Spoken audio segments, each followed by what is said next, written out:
Hey everybody, it's Galen, aka Determinacy here to bring you a chess shoutcast. I have with me FIDE Master Evan Jew. Hey, I'm Evan Jew. My handle on chess.com is Elisum. Nice to be here. Yeah, and this is our first chess shoutcast together, so it's pretty exciting. I just played some bullet games. Against a pretty strong rated player. His name is Rainbow Rising 2500, so they're really good games and really interesting. Awesome, and so we're going to interview Evan for a few minutes, and then we're going to ask him about the game, so what was his thought process during Mhm. those games. Awesome, sounds great, man. Cool. So, Evan, how did you become the highest rated player on chess.com? Um, right now I'm the highest for Blitz and I'm the highest active rated bullet player. And by active I mean there are higher rated players, but they haven't played in a long time because of the rating system change. Because of the rating system change, basically everybody's rating is around 300 points lower than it is now. So that's what I mean by highest active rated player. Um, Basically, I got good at bullet and blitz from playing over the board chess. A lot of people think that you get good at bullet and blitz by playing bullet and blitz, but actually, bullet and blitz is a lot about recognizing patterns and ingrained habits you get from playing many hours of over the board long chess. So I think I'm a younger kid, not as old as some of those really Russian grandmasters as old men, but so that gives me an advantage as well. I think really quickly, and I've played a lot of Bullet and Blitz over the years. So that's how I got so good. But I'm not even the best, I don't think. I'm one of the best, but not the best. Thanks for sharing. All right. Okay, next question. Evan, how many games have you played on chess.com online? um, I can look at really quick. Um, on chess.com, on this account, let's see here. I've played quite a few. I'm going to go to my history. Like chess.com has a record of all your games, rated and unrated games. So I'm going to my profile now. In Bullet, I have played a total of 4,740 games, 3,500 wins, 1,066 losses, 175 draws. And in Blitz, I have played 776 games, 628 wins, 125 losses, 23 draws. So I So what's have my fair share of games. your win to loss ratio? Um, you can calculate that pretty easily. So it'd be my total rate would be 34.99 over 47.40 would be my win ratio. I'm not sure what the math on that is. Um, you can probably do that. Fair It's enough. around. Um, oh, it's a little more than 3-1 for Bullet, and All for right. Blitz, it's almost 5-1. It's slightly below. Yeah, it's around 5-1 I'm into I'm one. I'm sorry to put your math skills on camera. Is that right? Yeah, camera. Timed, yeah, like totally unexpected. Yeah, 35. Yeah, I don't know. I'm not too good at math. Okay. So I was wondering, like, what do you think is your edge in speed chess? My edge. Um, what do you mean in terms of playing Like, other how do strong you beat players? other players? Like, what tactic do you have that like they don't have? My edge. It depends on who I'm playing. Overall, against the average player, my tactics are much stronger. I calculate much quicker than the average player, even than masters or even some grandmasters. I think that my speed of calculation is very quick. Also, the tactics I recognize. I recognize tactics quicker. I recognize patterns quicker, than the average player. Even probably faster than several of the international masters or grandmasters. That's my advantage, and my tactics are very strong. Um, where I lack in general over the board and in blitz is more of the very, very subtle, fine positional play. That is, the mark of a true grandmaster. And obviously those factors have a much less impact on the game than tactics and bullet. And in general, I just move very quickly. So even if I make a mistake, to a very strong player, he has to be able to capitalize on it very, very effectively and quickly. Otherwise, I can run them out of time. I'm also very good at pre-moving. That's my edge. A lot of people think moving quickly, especially at the end of the game, is just just like mouse speed. But actually, it's all about making really accurate pre-moves. The quality of your pre-moves is something that's kind of a phenomenon in online chess only. Obviously, you can't pre-move in over the board, but if you make good pre-moves, you can outplay your opponent even if you have like 3 seconds and he has 5 seconds. It's all about anticipating, and that's a lot of psychology in chess. Pre-moving at the end. Cool. Does that make sense, Ben? Yeah, totally. It's kind of complicated. Like, yeah, that's where most of the psychology in chess comes from.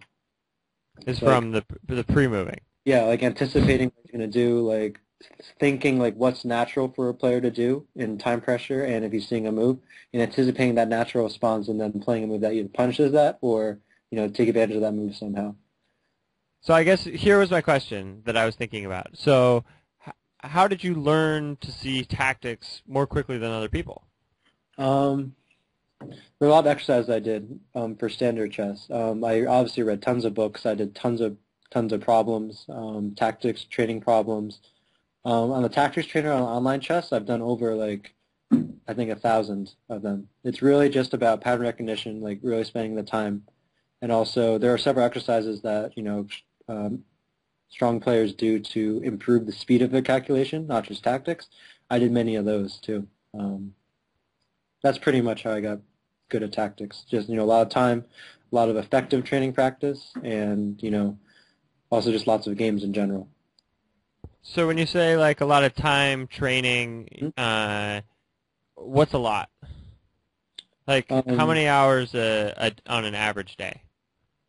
On an average day, back when I was a competitive, I had more time as a younger junior rising player. I would say maybe 2 to 3 hours a day. Now I have less time, of course, but I still try to get those tactics problems in. So 2 to 3 hours a day of studying chess is sufficient to become a FIDE master. Yes, of course. So I started when I was 5 years old, so also those hours added up. Some days I played less, some days I played more, but also just thinking about it this way, like live chess tournaments, one game can go for 6 hours. So, and sometimes you have 2 a day. So, and that counts as training as well. Now, obviously, Totally. tense training situations or tournament situations count as tournaments. So where did you grow up? I grew up in New Jersey. I played at the Westfield Chess Club, the Marshall Chess Club in New York City. But yeah, most of the strong tournaments were in New York City. And I made the commute there because it was definitely worth it. So you got to play against a lot of strong players there. I did. I played against, all the famous people at the Marshall, like Jay Bonin. I'm sure everyone knows him. He's famous table. Alex Strapunski, Grandmaster. All the active, strong, rated Grandmasters who play rapid chess at the Marshall. Have you ever played against Daniel Naroditsky? I did. I have. Well, he's kind of a rising star. I played against him when he was younger, and I went to the World Youth Chess Championship with him. I think that was a while ago. That was maybe 2005. I think we were together in France. I think, no, yeah, Belfort, France. And yeah, he was a little even smaller. He was a smaller back then. He wasn't IM, but he was a rising player for sure. I haven't played him in a while though. I haven't seen him in a while. I think he got really, really good in the past few years. So. Oh, really? Yep. He's always been a rising star. So the next question that I had was, how do you play so fast? I guess you already spoke about tactics, but I guess I'm curious, like physically, like, is there any? I don't know. Is it kind of like StarCraft where you have to do like a lot of clicks per minute?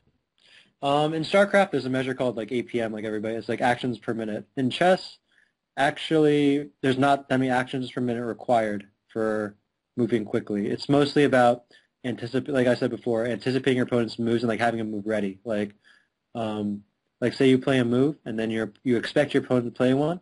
Like you can either A, pre-move, which obviously is very fast, or you could like have your piece hovering over one of your pieces like ready to move really quickly. So do you have your piece hovering, ready to move against your opponent like often? Is that Pretty often, yeah. Especially when I'm reading my opponent well. Sometimes you just have those moments or those days where you can really read your opponent, like you're really on the same like wavelength as him.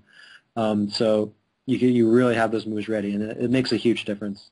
Like you almost at the point where you can pre-move against him because you know exactly what he's going to do.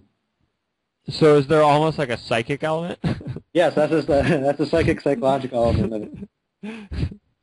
Like Huh. like there are some games like it's amazing. Like when I play some grandmasters, like one of the best, maybe the best bullet player on chess.com is GM Janosik.